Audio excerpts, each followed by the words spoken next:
যেদিন থেকে এটা বানিয়েছি এটার ডিম্যান্ড হয় আমার বাড়িতে রোজ রোজ। এটা খেতে এতটাই টেস্টি আর ক্রিস্পি। চলুন বানানো শুরু করে দিই।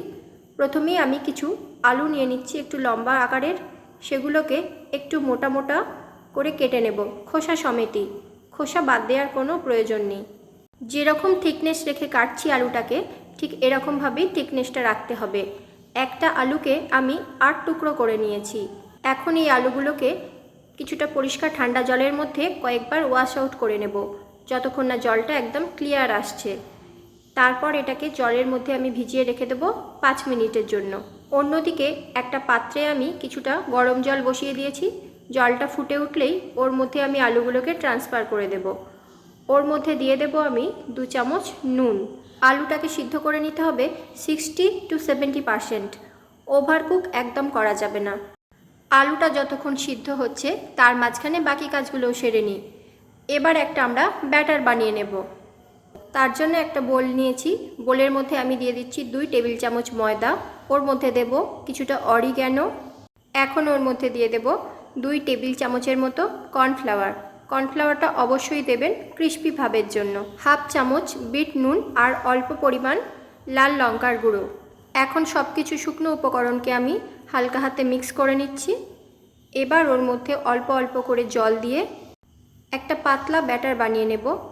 দেখুন আমি কতটা কনসিস্টেন্সি রেখেছি ব্যাটারটার। এবার ওর মধ্যে অ্যাড করে দিচ্ছি কিছুটা গোলমরিচের গুঁড়ো। অন্যদিকে আমাদের আলুটা কিন্তু সিদ্ধ হয়ে গেছে। এবার ওটাকে আমি তুলে ঠান্ডা জলের মধ্যে দিয়ে রেখেছিলাম। ঠান্ডা জল থেকে তুলে এটাকে টিস্যু পেপার দিয়ে ভালো করে মুছে নিতে হবে। এখন ওর মধ্যে দিয়ে দেব 1 চামচ কর্নফ্লাওয়ার। এখন এটাকে খুব হালকা হাতে কর্নফ্লাওয়ারের সঙ্গে আলুগুলোকে কোট করে নিতে হবে। এই কাজটা একদম তাড়াহুড়ো করবেন না, কারণ আলু আমাদের অলরেডি 70% কুক হয়ে আছে। অন্যদিকে একটা কড়ায় বেশ কিছুটা তেল আমি গরম করতে বসিয়ে দিয়েছি এগুলোকে ফ্রাই করার জন্য। আলুগুলোকে নিয়ে ওই ব্যাটারের মধ্যে ডুবিয়ে একটা একটা করে ফ্রাই করে নেব। এই সময় গ্যাসের আঁচটা মিডিয়াম টু হাইয়ের দিকে রাখবেন। খুব বেশিক্ষণ এটাকে ফ্রাই করার দরকার নেই। মোটামুটি 2 থেকে 3 মিনিটের মধ্যেই এটা চটপট রেডি হয়ে যায়। দেখুন আমার গোল্ডেন ব্রাউন একটা সুন্দর কালার চলে এসেছে। এবার এটাকে আমি উঠিয়ে নেব।